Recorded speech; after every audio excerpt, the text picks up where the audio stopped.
గత 2024 assembly MP ఎన్నికల్లో గత ప్రజా ప్రతినిధులకు కాకుండా ఆయా నియోజకవర్గంలో మార్చి వేరొక అభ్యర్థులను బరిలో దింపినందువల్లే వైకాపా ఘోర విజయం పరాజయమైందని మాజీ డిప్యూటీ సీఎం నారాయణస్వామి వెల్లడించారు.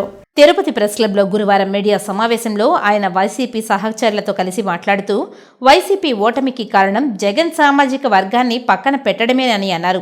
కూటమి నేతలు చంద్రబాబు, పవన్ కళ్యాణ్లు వారి కులాన్ని ఓన్ చేసుకున్నారని, ఇది ఈసారి వారి విజయానికి దోహదపడిందని తెలిపారు.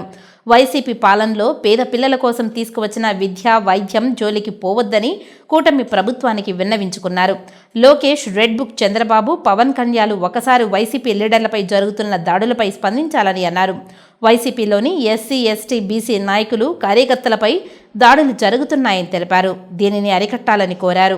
ప్రభుత్వాలు శాశ్వతం కాదని, మారుతుంటాయని, దీనిని ఎన్డీఏ ప్రభుత్వం దృష్టిలో పెట్టుకోవాలని కోరారు. సార్, మా నియోజకవర్గంలో చూడండి, ఒక తూరి దయచేసి 50 బెడ్ హాస్పిటల్ 2 శాంక్షన్ అయింది. వర్కులు జరుగుతుండదు సార్. ఒకటి పెనుమూరు, ఒకటి కార్వేట్ నగరం. ఇప్పుడు ప్రజల చేత ఎన్నుకోబడినోడికి ఆరోగ్యం అవసరం లేదా? అక్కడ ఇంతవరకు బిల్లులు కూడా పల్లా, దాన్ని నిలిపేయమని ఇప్పుడు నిలిపేశాను. రెండోది, ఇది పైన ఉండదు చూడండి, కనబడుతున్నదా? ఇది హై లెవెల్ బ్రిడ్జి, 27 కోట్లకి హై లెవెల్ బ్రిడ్జ్ చేసినాం. దీనికి కూడా బిల్లు పడలా.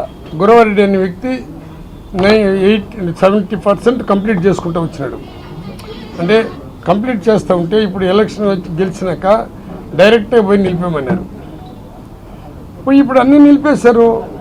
అభివృద్ధి చేసే కార్యక్రమాలు చేయాలి కానీ ఆ 98 నుంచి 110 గ్రామాల్లో కూడా ఇది మనం దేవస్థానం నుంచి తెచ్చిన 10 లక్షల కోట్లు 10 లక్షలు కూడా ఇప్పుడు సగం అయింది. దాన్ని ఎక్కడ నిలిపేస్తారని ప్రజలు ఆందోళన పడుతున్నారు. ప్రజల కోసం వచ్చినప్పుడు ప్రజల యొక్క హై లెవెల్ బ్రిడ్జ్ నేను పోతున్నా, లేదా నేను పోయి ఏమైనా హై లెవెల్ బ్రిడ్జ్ ఎదురైపోతున్నా.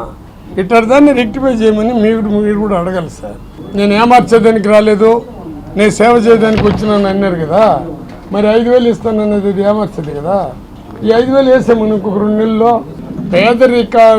పేదరికాన్ని, సమానత్వాన్ని, పేదరికాన్ని ఎదుగుదల చూసేదానికి ఓర్చుకోలేని చంద్రబాబు, ఆయనతో కూటమి అక్కడ పేపర్లు అంతా కలిసి ఎన్టీ రామారావుని నాశనం చేసేదానికి ఓడించినారు.